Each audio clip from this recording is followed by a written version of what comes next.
আসসালামু আলাইকুম। বর্তমানে আমি আছি বাঁশখালী থানায়। আর অন্যান্য থানার তুলনায় বাঁশখালী থানাটা একটু বেশি সুন্দর। খুব সুন্দর সুন্দর ফুলের গাছ এই দেখতে পাচ্ছেন। আমি হচ্ছে ফুল প্রেমিক, আমি ফুল খুব ভালোবাসি, পছন্দ করি। ফুলের বিশেষ করে ফুলের ঘ্রাণ নিতে। মাশাআল্লাহ অনেক সুন্দর ছিল ফুলগুলা। এদিকে একটু দেখান, পুরা থানাটাকে খুব সুন্দরভাবে গোছালোভাবে সাজানো হয়েছে।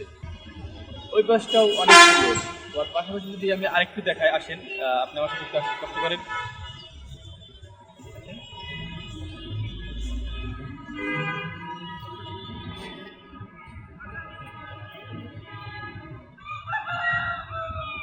দেখেন গাইজ, থানার এই পাশটাও সাধারণ এক কথায় আমার কাছে আর প্লস। থানার এই পাশটাও দেখেন অসাধারণ। আর আমার পিছনে দেখতে পাচ্ছি পুকুর। সব কিছু মিলে টোটালি একদম অসাম প্লেস, জাস্ট কুল। দেখ, শুক্রিয়া যারা এরকমভাবে এত সুন্দর করে সাজাইছেন। ওকে, ভালো থাকবেন। এরকম সুন্দর সুন্দর ভিডিও দেখার জন্য আমার পেজে, ইউটিউব চ্যানেলে যে যেখান থেকে দেখেন অবশ্যই সাবস্ক্রাইব এবং ফলো করে রাখবেন। ধন্যবাদ। আল্লাহ হাফিজ। আসসালামু আলাইকুম।